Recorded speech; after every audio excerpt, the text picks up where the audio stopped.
Nagluluto ako ng gulay at iginigisa sa gulay. Ginigisa ko ng ating manok ni Mang Pedri. Yung nakita pa ako dun sa bukid niya na manok. So, kunuha ko muna siya. Ito ang ating lalagyan ng manok ni Mang Pedring.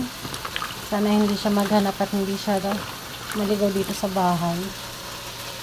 At first time kong ilalagay ito. Ano kayong lasa? Wala kasi kaming dahon-dahon. Kaya, alam niyo ba ito? Gergeer. Oh, wag madumi ang isip. Gergeer ito sa Arab. Arugula to. Family siya ng lettuce. Ito pa, medyo maanghang siya na mapait. Pero masarap. Talagay ko ng ating lime.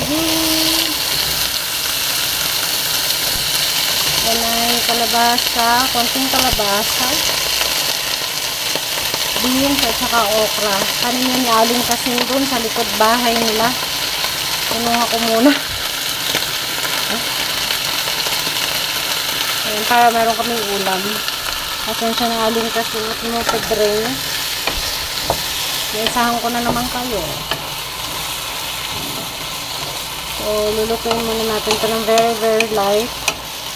Ang gulay ni Aling Kasing at ang manok ni Mang Pedring.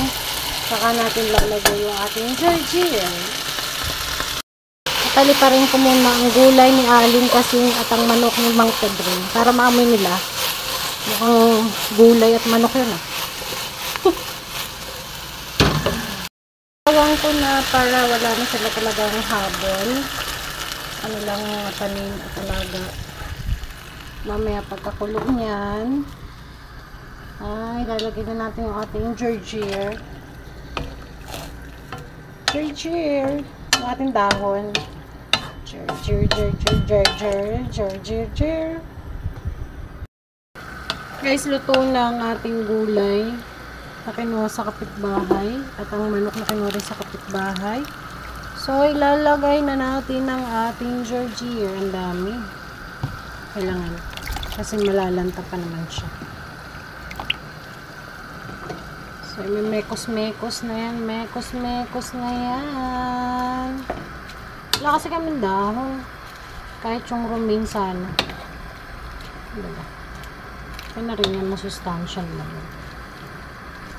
O, may salad ka na, may ginisang gulay ka pa. Alam nyo ba yung gergeer na yun kung saan ko kinuha? Yung kaya kinuha. Kung yung mga kalabasa at beans at okra kay Aling Kasing. Yung aking dahon ay kinuha ko kay Aling Pasing. Ngayon kakain na kami. Bye bye. Kain po.